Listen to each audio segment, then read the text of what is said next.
अब देखिए, मैंने आपको एटमॉस्फेरिक इलेक्ट्रिसिटी पढ़ाया था एबीसी सेक्शन में। उसी पे क्वेश्चन है एनसीईआरटी का, और जेई में भी आ चुका है, बोर्ड एग्जाम में भी आ चुका है। आई थिंक 2020 में ही आया है ये। The earth surface has a negative charge density of 10⁻⁹ coulomb per metre square. Actually में 10⁻12 होती है, पर सवाल में थोड़ा बदल दिया है। The potential difference of 400 kilo volt between the top of the atmosphere and the surface results in a current of only 1800 ampere. तो ये मान लीजिए हमारा धरती माँ है, और इस पर से पानी जब ऊपर इवेपोरेट होता है तो ये माइनस छोड़ जाता है अर्थ पे चार्ज, और एटमॉस्फेयर जो है पूरा वो प्लस हो जाता है। ओके, जिसकी वजह से एक पोटेंशियल डिफरेंस क्रिएट हो जाता है, और करंट जो है वो 1800 एम्पियर आराम से ट्रैवल करता है हमारे एटमॉस्फेयर में प्रॉपरली। तो क्या लिखा है, लेकिन 1800 एम्पियर बहुत ही कम करंट है, क्योंकि ये करंट डेंसिटी अगर निकालने जाओगे जैसे I/A तो बहुत कम निकलेगा। ठीक है, तो करंट इतना कम है कि महसूस ही नहीं होता। तो करंट आने की वजह से सारे नेगेटिव चार्ज न्यूट्रलाइज हो जाता है। लेकिन वापस चार्ज कैसे होती है धरती माँ? वापस चार्ज बिजली कड़कने की वजह से होती है। बार बार बिजली कड़कती है, बार बार ये पोटेंशियल डिफरेंस क्रिएट होता है। पोटेंशियल डिफरेंस जहाँ होगा वहाँ electric field is equals to -dV/dr के तहत आ जाएगी, प्रकट हो जाएगी। इलेक्ट्रिक फील्ड इतनी ज़्यादा हो जाती है बीच बीच में कि dielectric of the air, dielectric breakdown हो जाता है एयर का, यानी कि एयर जो है वो पोलराइज हो जाती है और फिर बाद में टूट जाती है, जिसकी वजह से बिजली ट्रैवल कर जाती है, मतलब कड़कती है बिजली। मैंने स्पार्किंग जैसे बताया था, एक तरह का स्पार्किंग ही है वो। तो स्पार्किंग जब होता है तो बादल से लेकर ज़मीन तक एक चिंगारी सी आती है और वापस धरती माँ को चार्ज कर देती है। तो ये चार्जिंग मैकेनिज्म पूरी धरती पर हर वक्त होता रहता है कहीं ना कहीं। और कहते हैं कि प्रति सेकंड 15 कूलम चार्ज ऐसा कहा जाता है। अच्छी किताबों में पढ़ेंगे, ऐसे HC वर्मा में, रेस्निक हैरिडे में। तो 15 कूलम का एक डेटा दिया गया है कि 15 कूलम पर सेकंड ये चार्ज हमारे, पर सेकंड कहूँ कि पर बिजली कड़क बोलूँ, 15 कूलम जो चार्ज है शायद बिजली कड़कने पर एक बार पर जमा हो जाता है धरती पर। तो ये चार्जिंग धरती होती रहती है एनीवेज।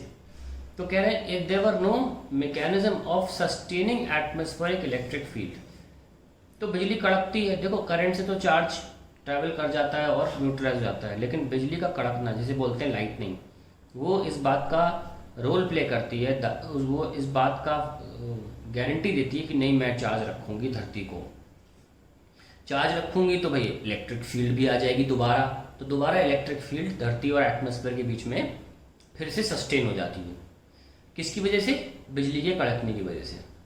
मान लो बिजली का कड़कना नहीं हो, वही वो कह रहा है if there were no mechanism of sustaining atmospheric electric field, यानी कि if there would have been no बिजली का कड़कना, तो कितने टाइम में, and how much time would be required to neutralise the earth surface. तो टाइम कितना लगता है न्यूट्रलाइज? तो एक तरफ यहाँ पे ऐसा नहीं होता कि चलो पहले मैं करंट चला जाता हूँ, पहले मैं न्यूट्रलाइज कर लेता हूँ, फिर तुम बिजली तुम कड़क लेना और फिर चार्ज कर लेना। ऐसा नहीं होता, ये साइमल्टेनियसली होते रहते हैं। तो कोई ऐसा वक्त नहीं आता कि इसमें पूरी अर्थ पहले न्यूट्रलाइज हो गई हो और फिर बाद में बिजली कड़क रही हो। ये सब साथ साथ होते रहते हैं। थोड़ा कहीं न्यूट्रलाइज हो गई, कहीं कड़क गई, तो एक एवरेज कह सकते हैं कि चार्ज डेंसिटी मेंटेन रहती है। नौ, वो कह रहे हैं कि बिजली के कड़कने को गायब कर दीजिए, फिर तो करंट न्यूट्रलाइज कर लेगा ना 1800 एम्पियर। करंट की वजह, करंट क्या है? इलेक्ट्रॉन का ट्रैवलिंग, यानी कि अब आप डाइलेक्ट्रिक ब्रेकडाउन हो चुका है इलेक्ट्रिक फील्ड की वजह से, इलेक्ट्रॉन अलाउ होता है ट्रैवल करना। तो मान लीजिए कि न्यूट्रलाइज हो गई अर्थ, तो ये पूछ रहे हैं, बस इतना सा क्वेश्चन पूछ रहे हैं कि कितना टाइम लगेगा। ठीक है, वेरी सिंपल। तो करंट इज इक्वल्स टू क्या होता है? Q/T। और Q के, और हमें टाइम भी तो निकालना है, और टाइम क्या हो जाएगा? Q/I। क्वेश्चन बहुत सिंपल है, पर क्वेश्चन इंटरेस्टिंग है, ये बताने के लिए मैंने इसको इतना एक्सप्लेन किया। सिग्मा A/I, और मैं चाहूँगा कि आप इसको और रीड करें। सिग्मा क्या होता है? 10⁻⁹ दिया हुआ है, मैम कोई अपनी मर्जी से नहीं लिखा है, ये लिखो। और area of the surface area of the earth होगा 4π, क्योंकि अर्थ हमारी स्फीयर है, स्फीयर मानी जाती है। और रेडियस ऑफ द अर्थ क्या होता है? 6.4 10⁻6 मीटर में लिया मैंने, square volt divided by 1800 ampere. तो ये हमारा पूरा का पूरा सॉल्विंग है। करीब करीब ये 5 मिनट्स के आसपास आ जाता है। बड़ा फेमस आंसर है, I will read it for you to solve. पर ध्यान रखें एग्जाम में क्वेश्चन आ सकता है, तो आप मतलब अप्रॉक्सीमेटली 282 सेकेंड्स मुझे ठीक से याद नहीं है, पर 5 मिनट ही इसका, 300 सेकेंड मतलब 5 मिनट होता है, very close to that. And for these values given in the question, and exam में अगर आएगा कहीं भी, चाहे जेई में आए और चाहे कहीं बोर्ड एग्जाम में आए, एनसीईआरटी का क्वेश्चन में कभी वैल्यू चेंज नहीं की जाती। अगर एनसीईआरटी क्वेश्चन आ रहा है तो वो क्या करते हैं, अगर एनसीईआरटी से उठाना है तो पूरा एनसीईआरटी से उठा देते हैं, ठीक है। और इस तरीके के एक जेन्युइन और यूनिक क्वेश्चंस को अक्सर वैल्यू में छेड़छाड़ी नहीं की जाती। तो आई होप ये आपको इंटरेस्टिंग लगा हो, और मैं इसको चाहता हूँ आपके लिए रीड भी करना।